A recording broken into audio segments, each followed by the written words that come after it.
This is my Mazdaspeed MX-5 BNR Evo3 16G upgraded turbo versus the stock IHI turbo video.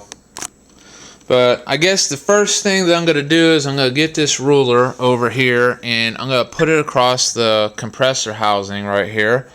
And both of these turbos are just flat on a table. And what I'm going to do is I'm just going to show the difference in height on a BNR upgraded turbo. You can see the BNR turbo is a little bit shorter, which is a good thing, because with the stock turbo, they made a special inlet pipe made of rubber, and it's kind of bent and twisted so it fits, because like in this area in front of it, there's a power steering pump and a bracket, and then a water line is in the way, and then you have like the air conditioner or compressor or something, and there's just really not that much room to work with in this area. And the fact that this turbo is a little bit shorter is going to really help out with the inlet piping fitment. So the fact that that's a little bit shorter is like a really good thing. Right away you notice that the compressor housing is a different compressor housing. It's a lot larger. And what I'm going to do is I'm going to measure the inlet of the compressor here, and you'll see it is 4 centimeters. And if I go over to this, I'm going to skip this for now. I'm going to move over to this, and you'll see that this just happens to be 4 centimeters also. So basically the inside of this and the inside of this, they're like the exact same size. So the inlet to the compressor housing and the outlet of the compressor housing on the BNR turbo are the same size. And I'll just go over to this right here and measure this while I'm at it, and it is 5.4 centimeters. So that's the difference in size of those. And I forget what compressor wheel that I have in the upgraded turbo. I'll put it in the description after I find out, after I make the video. But you can see this is a lot larger and it's more aggressive looking than the stock IHI one. The stock IHI one is just, it's really sissy. I mean, 4 centimeters across. I ran 15 psi, and that's about the max that you could run on the stock IHI turbo. But with the BNR, I'm going to run about 17, and it's going to be between 280 and 320 horsepower. But I know you can't really go over like 320 horsepower, or like it's not good for the transmissions. But I guess the next thing that I'm going to show while I got these flipped this way is the actuators. As you notice, this is a fully adjustable actuator. According to the website, this actuator is 11 to 16 psi actuator, whereas the stock one over here, it's not adjustable and it's about 7 psi actuator. So that's the difference between the actuators right there. And the next thing I'm going to get to, the difference, is the center sections. The center sections, this is a Mitsubishi TD05 center section, but everything's been machined so that it's like plug and play. So you can use the stock oil inlet and outlet pipes, and you can use the stock water inlet and outlet pipes that you use on the stock IHI. So it's pretty much plug and play. The only thing that you got to do is with the water lines. The water inlet line, what I had to do is, like, right at this point, right at this bend, I had to unbend it because it was hitting this bracket right here.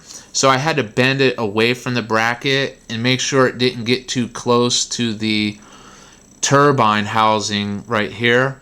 But I had to bend the water line a little bit. I bought a tool from Harbor Freight Tools. It is like a tubing bender, and I used it in a vise. I just put this part right up here into the vise with some cardboard so I wouldn't scratch the flat parts. And all I did is I got that tubing bender and used it to bend the tubing at that point. And the other point that I bent it was this part right here, because the tip of it was hitting into the compressor housing. So I bent it at this point, and I bent it away like that.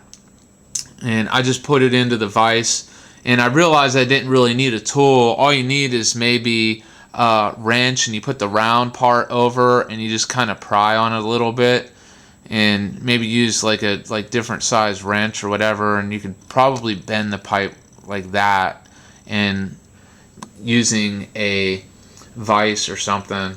But it's no real big deal. So it's all you got to do is bend it a little bit, you know, to get it to fit. And I got plenty enough space in here so the rubber water line will fit over this without rubbing a hole into the compressor or rubbing a hole into the rubber line or into the water line itself.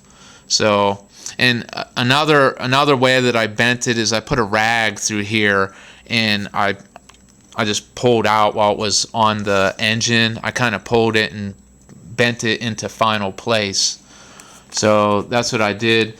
The only other thing that I noticed is that the water outlet line, it kind of like hit one of these things here, and I guess what I'll have to do is just like pry it. I just don't want it to get too close and chafe and rub a hole into it. So when I go to put it on, I'm just gonna put like something in there and kind of bend it away a little bit. Other than that, it's like plug and play. You know, it gets close, but it whenever I tightened it down, it just like it touched a little bit. So I'm gonna have to bend it a little bit. It's not that big of a deal. But that's the deal with the oil lines and the water lines. You know, the next thing I was gonna show, I guess, is this is the IHI right here, and you can see the wastegate port. See how small that is? It just does not let enough air past the turbine. So, you know, like you can't, the air won't bypass the turbine with such a small little wastegate port like that. So with the BNR turbo, you can see they put in a heck of a lot larger wastegate port. They machined it out, and it's going to flow a lot more air past the turbine. And with the stock one, if you raise the boost, you would run into boost issues because it wouldn't allow enough to flow past the turbine. And some people that put different downpipes and stuff and exhausts on a car, they ran into boost problems. But with this larger port, you can bypass the turbine blade and you can regulate the boost a lot better with it. So that's a good thing. The next thing that I'm going to do is I'm going to flip these things,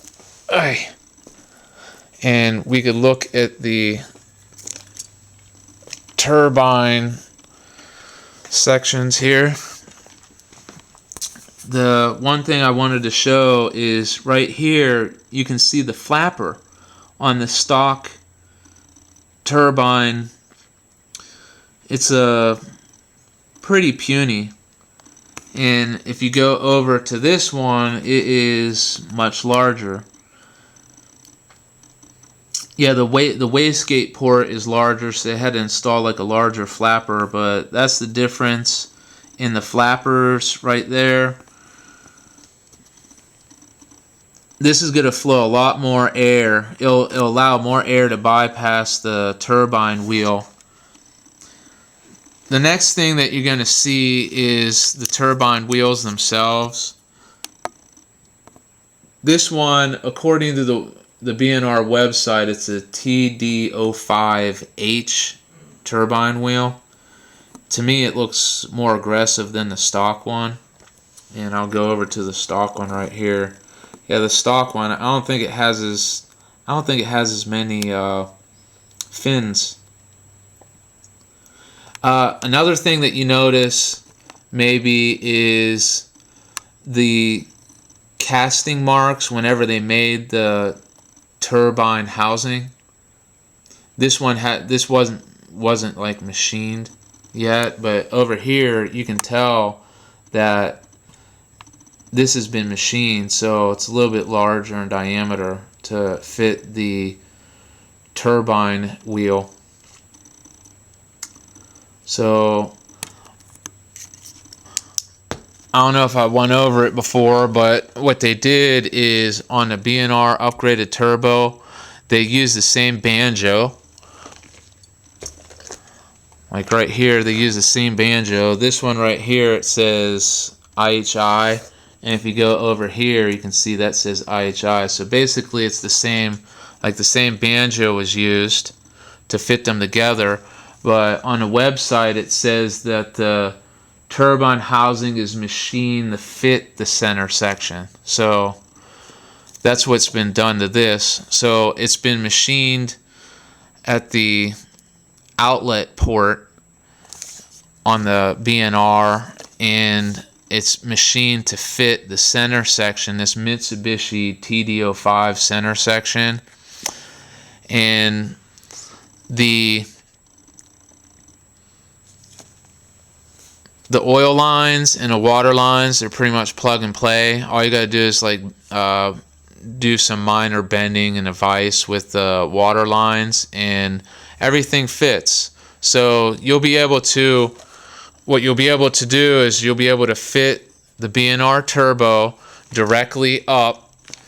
You'll be able to fit the BNR turbo directly up to the exhaust manifold, the stock exhaust manifold, and then you have the turbocharger outlet pipe that connects to the turbo, and it'll fit directly up to this. And then you got the stock down pipe. I have a flying Miata down pipe, so it'll fit this perfectly. I don't have to go and get like a whole new down pipe or whatever, and I don't have to get a exhaust manifold. It's just plug and play, and I'm gonna be able to do anywhere. I'm gonna be putting 280 to 320 horsepower. Hopefully, it's gonna be around 300 horsepower, but I wouldn't mind like 280 horsepower on it. But that's the difference between the BNR upgraded turbo and the IHI stock turbo. And I'll get one last look and maybe one last go around here.